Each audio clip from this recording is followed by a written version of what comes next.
what I'm hearing from the ranking member and his colleagues that claim that transcripts are subject to, quote, partisan and twisted leaks and distortions is incredibly rich. Let's talk about calling the kettle black first.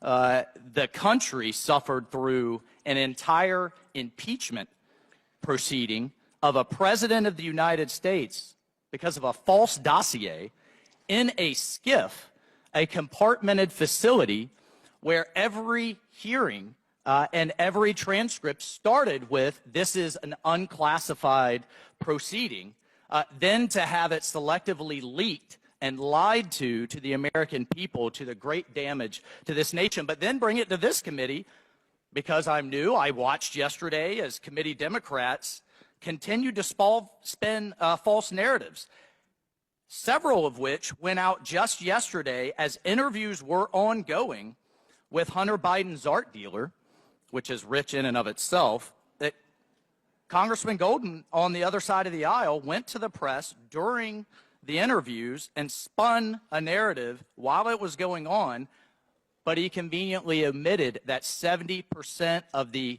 art buyers were Biden donors. So we can go down the line and talk about spin. That's not the facts. But the other thing that we're hearing today, well, member so-and-so, Congressman so-and-so, Congressman Jordan, they didn't comply with their subpoenas. But let's have a quick lesson on the Constitution. Article 1, Section 6 of the Constitution, the Speech and Debate Clause, essentially protects all of us from abiding by each other's subpoenas. Otherwise, this body would do nothing but subpoena each other. So I would encourage my colleagues to look up Article 1, Section 6 and look at the case law of the Speech and Debate Clause and why my colleagues rightfully did not abide by that subpoenas. But let's talk about precedent for a moment of a president's son abiding by lawful subpoenas of the Congress. Donald Trump Jr. came before this body.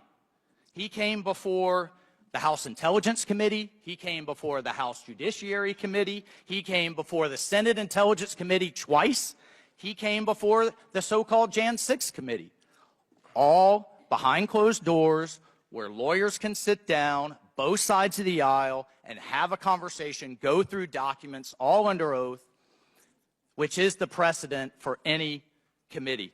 Don Jr. came before committees and came before this body 5 times behind closed doors. What is Hunter Biden afraid of? What won't he do? And Ranking Member Raskin, you're going to reap what you sow, my friend. I mean, you insisted on depositions for those who appeared before the Jan 6 committee when Steve Bannon agreed to testify publicly.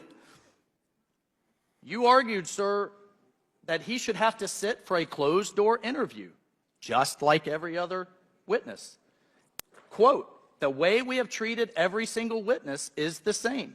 They come in behind closed doors. They talk to the committee there. You said on an interview in front of CBS in 2022, but now that Republicans are doing the same process, following House rules, doing the investigating, somehow Hunter Biden, because he's a Biden, should be held to a different standard. At the end of the day, we had a government official in the President of the United States, a vice president, set up 30 shell companies. Why? What product did those companies sell? Nothing. Vice President Biden was charged with 2 countries in his portfolio, China and Ukraine. While the vice president, his son, traveled on official business on Air Force Two and received massive monetary contributions afterwards. We have laws in place, colleagues, that prevent foreign powers from influencing government officials. Were policies changed as a result of the dinners, the calls, the text messages that we know President Biden engaged in through his son? We have a duty to get to the bottom of it. We will reference this contempt, and we will see if the Attorney General will uphold a fair standard of the law. The time's up, Mr. Chairman. And prosecute Hunter Biden. Time's Thank you, Mr. expired. Chairman.